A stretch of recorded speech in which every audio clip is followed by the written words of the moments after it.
নমস্কার, বেঙ্গলি পাকশালায় তোমাদের সকলকে স্বাগত। সন্ধেবেলা থেকে বাইরে বেরোলে আমাদের কিন্তু বিভিন্ন রকম চাট খাওয়ার মন করে, যেমন আলু চাট, পাপড়ি চাট, দই বড়া। আজ আমি এমনই একটা চাটের রেসিপি তোমাদের সাথে শেয়ার করব, যেটা দেখলে পরেই জিভে জল তো আসবেই, আর বানাতেও ইচ্ছা করবে। চলো দেখে নাও আজকের এই দারুণ স্বাদের চাটের রেসিপি। তো দারুণ স্বাদের চাট বানানোর জন্য এখানে আমি নিয়ে নিয়েছি আলু। 3টে বড় সাইজের আলু আগে থাকতে খোসা ছাড়িয়ে জলের মধ্যে ভিজিয়ে রেখেছিলাম, যাতে আলুর কালারটা না চেঞ্জ হয়ে যায়। এখন কি করব, এখন আমরা একটা আলু নিয়ে আলুটাকে আমরা এই রকম ছোট ছিদ্রযুক্ত গ্রেটার দিয়ে ভালো করে গ্রেট করে নেব। গ্রেটারের যে ছোট ছিদ্রটা সেইটা দিয়ে গ্রেট করলে খুব ভালোভাবে কিন্তু আমাদের আলু টিকিয়াগুলো তৈরি হবে। তো দেখো 3টে আলুই আমি খুব ভালোভাবে গ্রেট করে নিয়েছি। এরপর আমরা আলুটাকে 4 থেকে 5 বার ভালো করে জল পাল্টে পাল্টে ধুয়ে নেব, মানে আলুর মধ্যে যেন এতটুকু স্টার্চ না থাকে। তো খুব ভালো করে কিন্তু আমাদের আলুটাকে 3 থেকে 4 বার জল পাল্টে পাল্টে ধুয়ে নিতে হবে। গ্যাসের ওপর একটা ফ্রাই প্যান বসিয়ে দিয়ে দিয়েছি এখানে 1 কাপ পরিমাণে জল, মানে বড় কাপে 1 কাপ পরিমাণে জল, অল্প সামান্য নুন দিয়ে দিয়েছি। এবার জল ঝরানো আলুটাকে আমরা দিয়ে গ্যাসের ফ্লেমটাকে হাইতে করে দিয়ে আমরা 2 মিনিট শুধু আলুটাকে উল্টে পাল্টে একটু কুক করে নেব। খুব বেশি কিন্তু ওভার কুক করে ফেললে হবে না, মাত্র 2 মিনিট হাই ফ্লেমে আলুটাকে আমরা একটুখানি কুক করে নেব। 2 মিনিট পর গ্যাসের ফ্লেমটাকে অফ করে দিয়ে এখন আমরা আলুটাকে তুলে নিয়ে সাথে সাথেই দিয়ে দেবো বরফ জলে। এতে করে আলুর যে কুকিং প্রসেস সেটা বন্ধ হয়ে যাবে, আর আলুটা কিন্তু একদম পুরো মুচমুচে হবে। 10 মিনিট ঠান্ডা জলে এইভাবেই রেখে দেওয়ার পর আমি কি করব, আলুটাকে এবার জল চিপে ভালো করে জলটাকে চিপে নিয়ে আলুটাকে একটা অন্য পাত্রের মধ্যে তুলে রাখবো। লক্ষ্য রাখবে যেন আলুর মধ্যে কোনো রকম জল না থাকে। খুব ভালো করে কিন্তু আলুর জলটাকে চিপে নিতে হবে। তো পুরো আলুর জলটা চিপে নিয়েছি। এরপর এর মধ্যে দিয়ে দিচ্ছি 1 হাতা পরিমাণে কর্নফ্লাওয়ার। প্রথমে 1 হাতা পরিমাণে কর্নফ্লাওয়ার দিয়েছি, তারপর লাগলে আরও একটু দেবো। দিয়ে দিলাম স্বাদ অনুযায়ী একটু নুন 1 চা চামচ পরিমাণে, আর দিয়ে দিচ্ছি 1 চা চামচ গোলমরিচের গুঁড়ো। এবার সব কিছুকে একবার ভালো করে মিক্স করে নেব। তো তোমরা দেখতেই পাচ্ছ আলুর মধ্যে কিন্তু এখনও বাইন্ডিং আসেনি, সেই জন্য আরও 1/2 চামচ পরিমাণে আমি দিয়ে দিচ্ছি কর্নফ্লাওয়ার। দিয়ে ভালো করে একবার মিক্স করে নিলাম। খুব ভালোভাবে মেশানো হয়ে গেছে, এটাকে সাইড করে রেখে দিচ্ছি। অন্যদিকে যে স্টাফিংটা আমরা দেব সেই স্টাফিংটা দেখে নাও।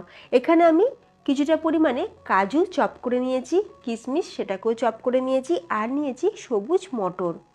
এখানে 10-12টা মতন কাজু চপ করে নিয়েছি, আর সেম কোয়ান্টিটির কিশমিশও চপ করে নিয়েছি। এই যে কাজু কিশমিশ এগুলো আমরা স্টাফিংয়ে দেব, খেতে কিন্তু দুর্দান্ত লাগবে। এরপর দেখো এই যে আলুর যে মিশ্রণটা ছিল সেটা আমি হাতের মধ্যে এইভাবে একটুখানি গোল শেপ করে নিয়ে তারপর মাঝখানটাকে ফাঁকা করে দেব।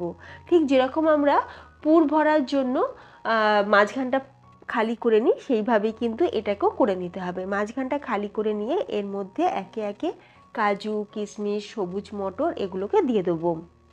তোমরা চাইলে কিন্তু কাজুর বদলে চিনেবাদামও দিতে পারো, বাদাম ভেজে সেটাকে হালকা থেতো করে নিয়ে তারপর দিতে পারো। তো সব কিছু দিয়ে নিয়েছি, দিয়ে এবার আমরা মুখটাকে খুব ভালো করে বন্ধ করে দিচ্ছি। আর দেখো ফ্রেন্ডস, এইভাবে হাতের মধ্যে দিয়ে একটু শেপ করে দিলাম। সাইডগুলোকে একটু এইভাবে গোল গোল করে ঘুরিয়ে দিচ্ছি যাতে আলুর কোনো টুকরো বেরিয়ে না আসে।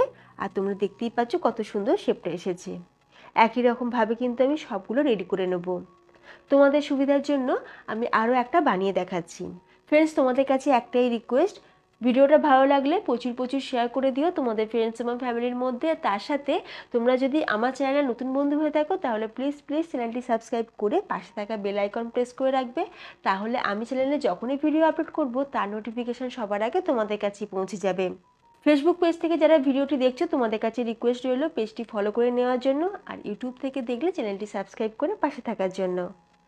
তো দেখো ফ্রেন্ডস, একই রকমভাবে সবকটা কিন্তু আমি রেডি করে নিয়েছি। 3টে আলু থেকে আমাদের এখানে 11টা আলুর টিকিয়া তৈরি হচ্ছে। আশা করি তোমাদের কিন্তু এই শেপটা বুঝতে কোনো রকম অসুবিধা হয়নি। এরপর কিছুই না, এরপর আমরা তেলের মধ্যে এগুলোকে ফ্রাই করে নেব। কড়াইতে অল্প সামান্য তেল দিয়েছি আর একটা একটা করে দিয়ে এগুলোকে ফ্রাই করে নিচ্ছি। তোমরা চাইলে কিন্তু একসাথে দুটো তিনটেও দিয়ে নিতে পারো। গ্যাসের ফ্লেমটাকে মিডিয়াম টু হাইতে রেখে আমরা এখন খুব ভালো করে এগুলোকে একটুখানি ভেজে নেব। উল্টে পাল্টে একটু লাল লাল করেই ভেজে নিতে হবে। আর একটু প্রেস করে দিচ্ছি যাতে ভেতর পর্যন্ত আলুটা ভালোভাবে কুক হয়ে যায়। তো দেখতেই পাচ্ছ ফ্রেন্ডস, আলুটা কিন্তু আমাদের ভাজা হয়ে গেছে, তুলে রেখে দিচ্ছি। তো সব কটা আলুর টিকিয়া কিন্তু আমাদের রেডি। এগুলো কিন্তু এমনি এমনি খেতে ভীষণ ভালো লাগে, এতটা খাস্তা মুচমুচে, আর ভেতরটা তোমরা দেখতেই পেলে আমি কীরকম স্টাফিং দিয়েছি, তাতে করে কিন্তু দারুণ টেস্টি লাগে। আর একটা আমি তোমাদের ভেঙে দেখাচ্ছি, দেখো ফ্রেন্ডস, ভেতর পর্যন্ত দেখো কতটা খাস্তা আর মুচমুচে। তো এটার আমরা চাট বানাবো। তো চাট বানানোর জন্য প্রত্যেকটা এরকম আলুর টিকিয়া আমি কি করছি, মাঝখানটা ভেঙে নিয়ে তারপরে একটা প্লেটের মধ্যে বসিয়ে দিয়ে সুন্দর করে চাট বানাবো।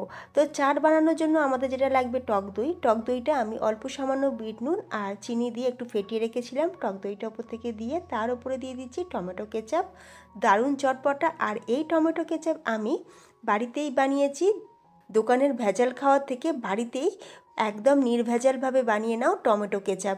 ভিডিওটা না দেখে থাকলে আমার চ্যানেলে ভিডিওটি দেওয়া রয়েছে, তোমরা কিন্তু সেখান থেকে ভিডিওটা দেখে নিতে পারো।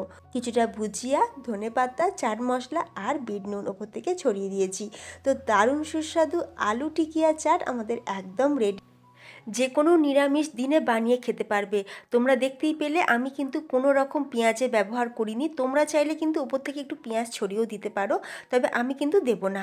তো দারুণ সুস্বাদু আলু টিকিয়া চাট তো আমাদের একদম রেডি। আর এই চাট দেখে তোমাদের যদি জিভে জল এসে থাকে তাহলে আর দেরি না করে ঝটপট করে বানিয়ে ফেলো। তাহলে আজকের মতন ভিডিওটা এখানেই শেষ করলাম। তোমরা সকলে ভালো থেকো, ধন্যবাদ।